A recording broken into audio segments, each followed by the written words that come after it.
Hello everyone, আশা করি তোমরা সবাই ভালো আছো। আজকে আমরা যে বিষয়টি নিয়ে আলোচনা করব সেটি হচ্ছে অ্যাকাউন্টিং সেকেন্ড পার্টের আর্থিক বিবরণী বিশ্লেষণ। এই আর্থিক বিবরণী বিশ্লেষণ এই অধ্যায়টা তোমরা জানো এখানে অনেক সূত্র নির্ভর এই অধ্যায়টা। তুমি এই সূত্রগুলো যদি ভালো করে বুঝে বুঝে মুখস্থ করতে পারো তাহলে দেখবা যে এই অধ্যায় থেকে তুমি 10 মার্কস খুব ইজিলি উঠাইতে পারবা, নিশ্চিত করতে পারবা। এখন তোমাকে মনে করো যে তোমার কাছে মনে হতে পারে এখানে তো অনেকগুলো সূত্র, আমি কিভাবে এতগুলো সূত্র মনে রাখবো। তোমার এটা নিয়ে কোনো চিন্তা করার দরকার নেই। কারণ হচ্ছে কি, আমি এই ক্লাসের মধ্যে এই সূত্রগুলো এমন ভাবে তোমাদেরকে বুঝিয়ে দেব, এমন ভাবে পড়িয়ে দেব, তোমার কাছে মনে হবে এই ক্লাসটা তুমি মনোযোগ দিয়ে করার পরে দেখবা তোমার কাছে মনে হবে যে এই সূত্রগুলো তোমার আর এক্সট্রা করে আর মুখস্থ করার দরকার নেই। তুমি এই সূত্রগুলা ইজিলি কমপ্লিট করতে পারবা।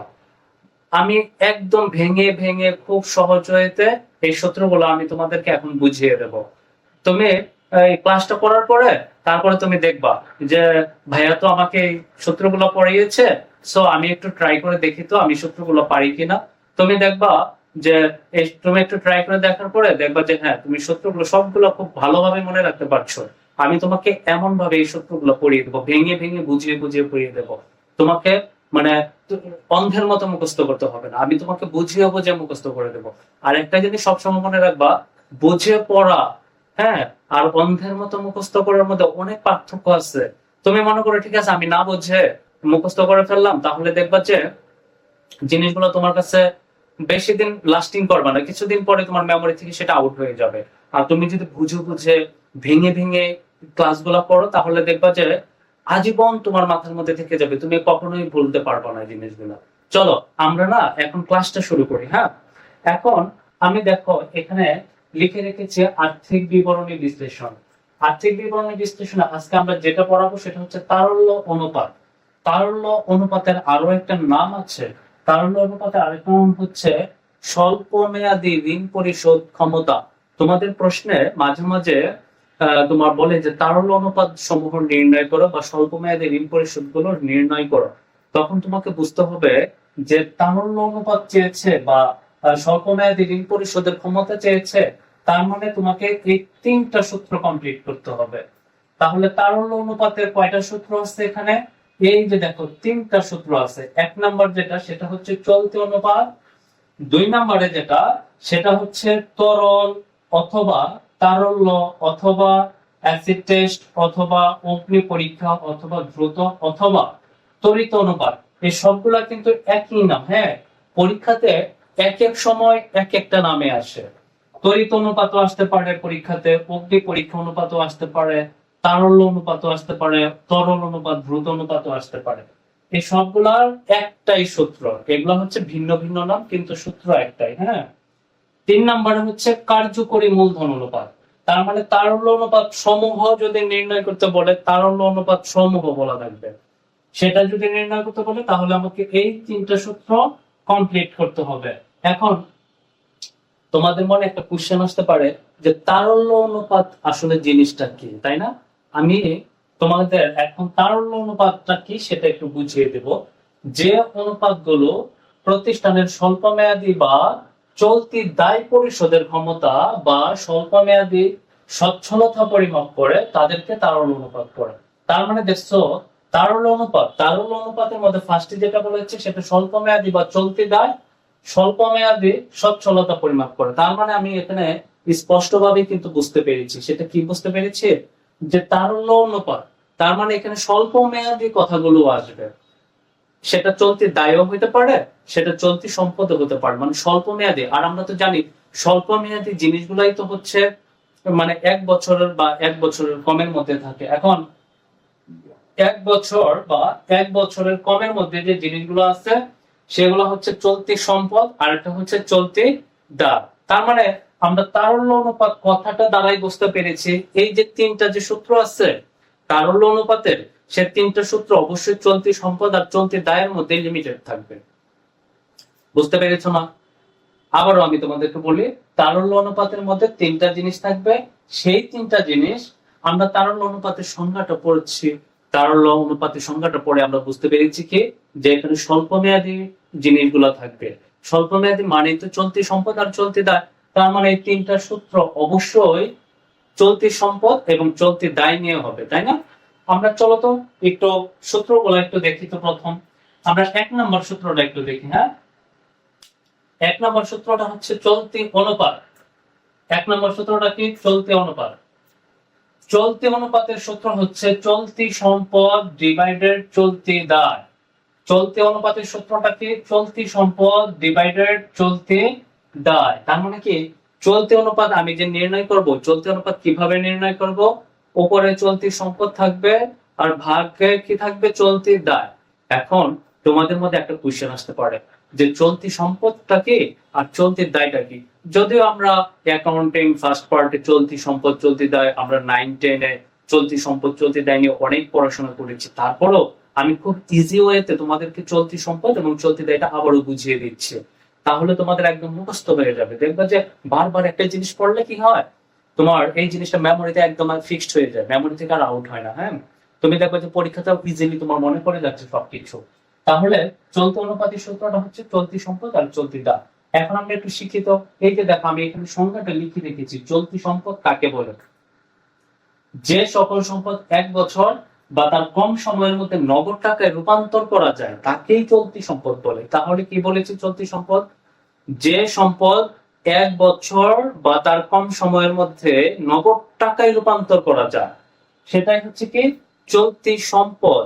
তাহলে 1 বছর বা তার কম সময়ের মধ্যে কোন জিনিসগুলো নগদ টাকায় রূপান্তর করা যায় সেগুলো এই যে আমি এখানে একটু লিখে রেখেছি। সেটা হচ্ছে কি হাতে নগদ, ব্যাংক জমা, দেনাদার, সমাপনী মজুদ পণ্য, ব্যাংক উদ্বৃত্ত, প্রাপ্য সমূহ, তারপর আছে অগ্রিম ব্যয়, বকেয়া আয়, অব্যবহৃত মনিহারি, স্বল্প মেয়াদী বিনিয়োগ, নগদ তহবিল, নগদ উদ্বৃত্ত। এই যে কয়েকটা জিনিস আছে এগুলো হচ্ছে চলতি সম্পদ। এই চলতি সম্পদের মধ্যে তোমাদের দুইটা জিনিসে একটু কনফিউশন তৈরি হয় তোমাদের। সেই দুইটা জিনিস কি? সেই দুইটা জিনিস হচ্ছে একটা হচ্ছে অগ্রিম ব্যয় আর একটা হচ্ছে বকেয়া আয়। অগ্রিম ব্যয় এবং বকেয়া এই দুইটা জিনিসে তোমাদের একটু কনফিউশন হয়। এই যে একটা অগ্রিম ব্যয় আর একটা হচ্ছে বকেয়া আয়। আমরা জানি অগ্রিম ব্যয় এবং বকেয়া আয় এটা হচ্ছে চলতি সম্পদ, মুখস্থ করে ফেলবা। হ্যাঁ, আর চলতি দায় এই যে দেখো বকেয়া ব্যয় আর একটা হচ্ছে অগ্রিম আয়, এটা হচ্ছে চলতি দায়। এটার জন্য আমি তোমাদের আরো একটু সহজ হয়ে বুঝিয়ে দেবো। এখন মনে করো আমি অগ্রিম ব্যয় কথাটা লিখলাম, অগ্রিম ব্যয় লিখেছি এখানে অগ্রিম ব্যয়।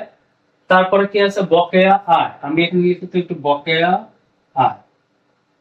আবার এই পাশে আমি একটু লিখি বকেয়া ব্যয়। কি লিখলাম? বকেয়া ব্যয়। আবার এই পাশে একটু লিখি অগ্রিম আয়। আচ্ছা, এখানে তোমার একটু শর্ট টেকনিকের জন্য আমি এটা বুঝিয়ে দিচ্ছি তুমি কিভাবে এই চারটা জিনিস মনে রাখবা যে কোনটা চলতি সম্পদ কোনটা চলতি দায়। তোমাদের মধ্যে একটু কনফিউশন তৈরি হয়।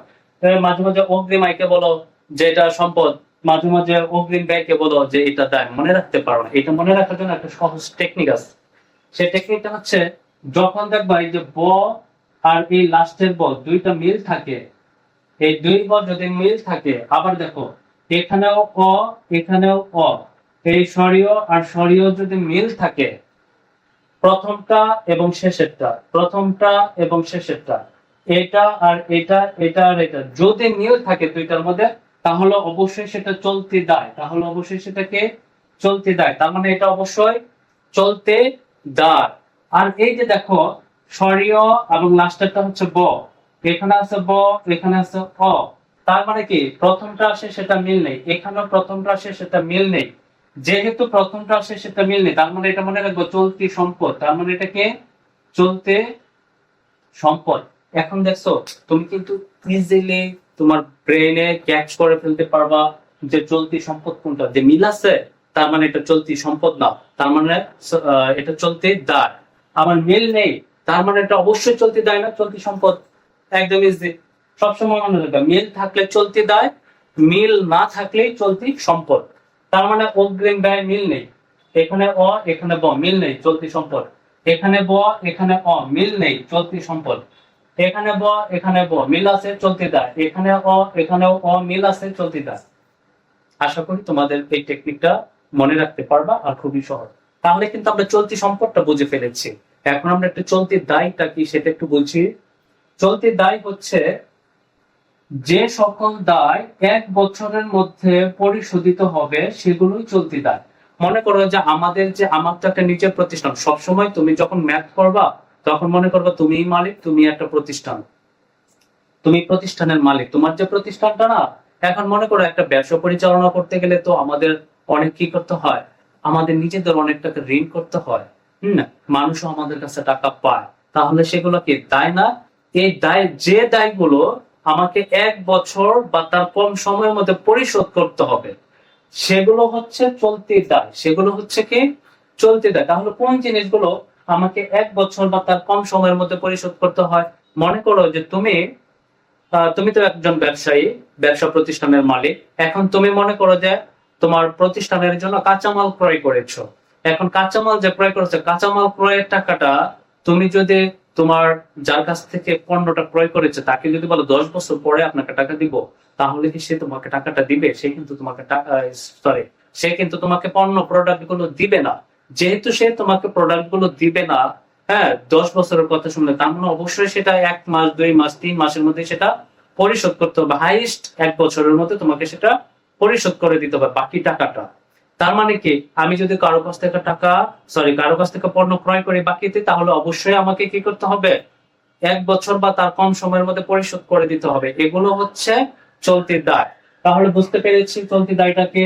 এখন চলতি দায়ের মধ্যে আসলে কি কি জিনিস আসবে আমরা একটু দেখি। তো এই যে পাওনাদার মাত্রই বললাম, ব্যাংক জমাতিরিক্ত, বকেয়া আয়, বকেয়া ব্যয়, অগ্রিম আয়, এগুলো আমি মাত্রই তোমাদেরকে বুঝিয়ে দিলাম।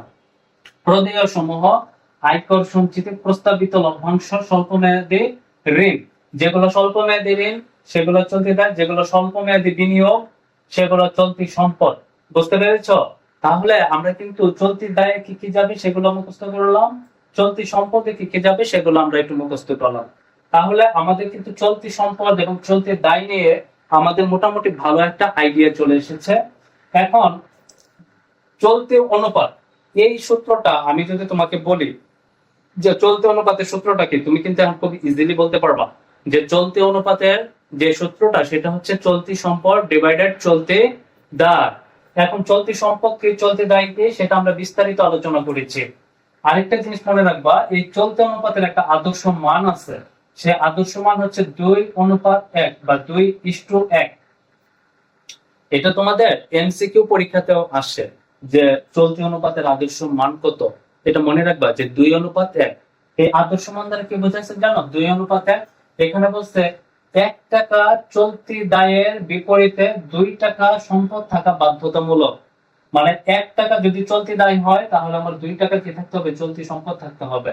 এখন যদি 2 টাকা না হয়ে চলতি সম্পদ এখানে 2 এর জায়গায় 3 হয়, ভালো, আমার সম্পদ বৃদ্ধি পাচ্ছে, তাহলে এটা ভালো।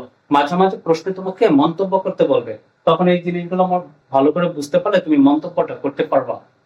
তারপর আমরা 2 নম্বর সূত্রে চলে আসি। হ্যাঁ, 2 নম্বর সূত্র বলছে ত্বরিত অনুপাত।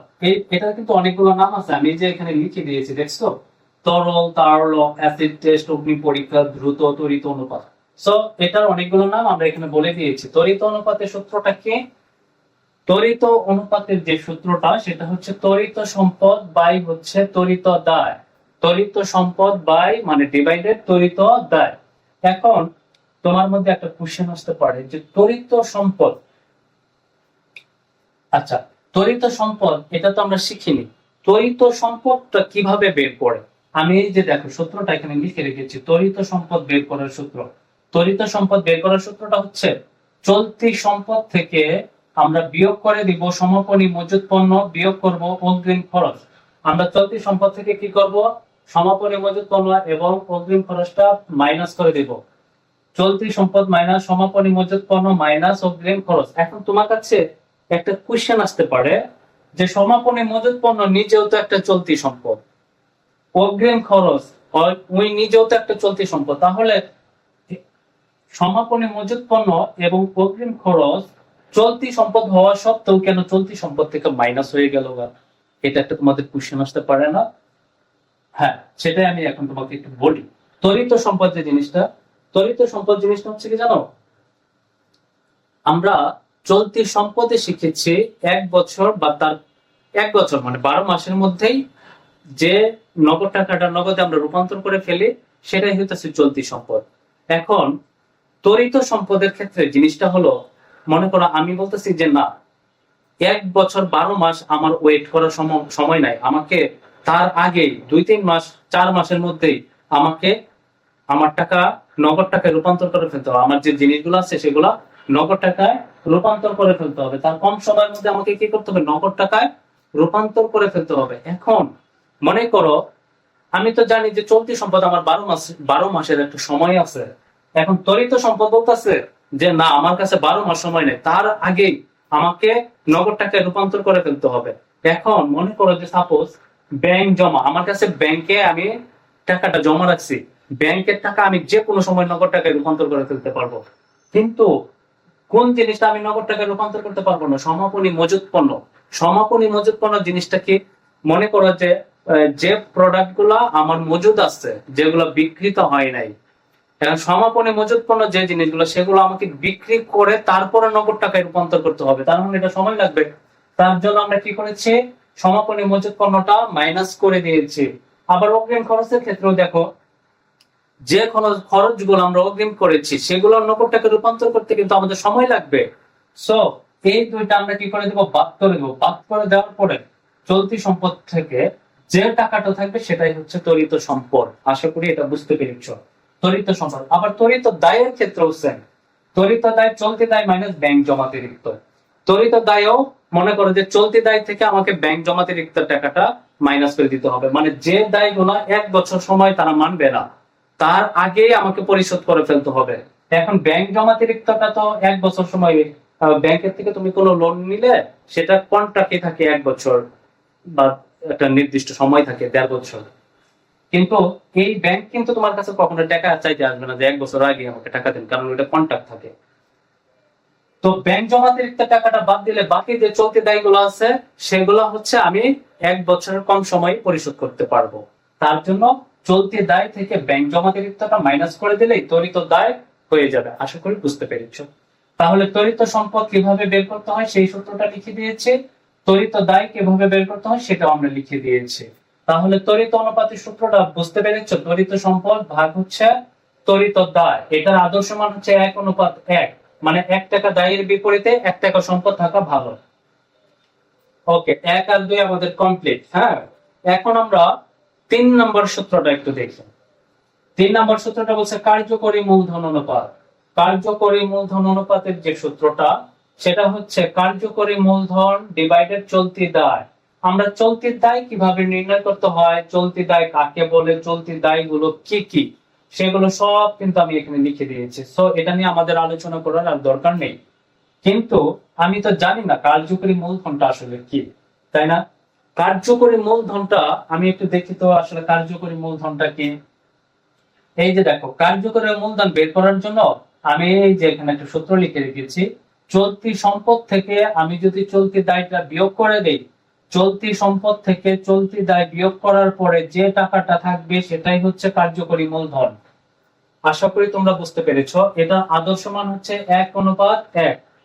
আর এই যে আমি 3টা জিনিস বুঝিয়ে দিয়েছি না, চলতি অনুপাত, তরিত অনুপাত, কার্যকরী মূলধন অনুপাত, এই 3টা সূত্র তুমি যদি খুব ভালো করে বুঝতে পারো, বুঝে বুঝে যদি মুখস্থ করতে পারো, তুমি 100% শিওর থাকো এই 3টা থেকে যে কোনো 2টা বা একটা তো আসবে।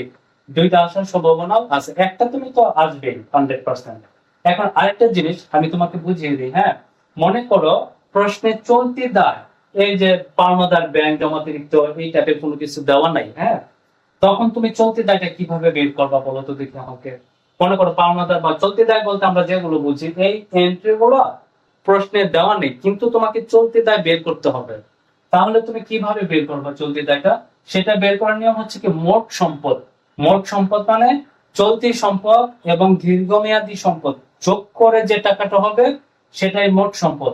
সেই মোট সম্পদ থেকে আমরা মালিকানা সত্ত্বটা বিয়োগ করব, তার থেকে বিয়োগ করব দীর্ঘমেয়াদী দায়।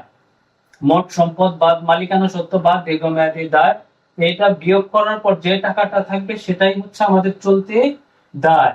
বুঝতে পেরেছো?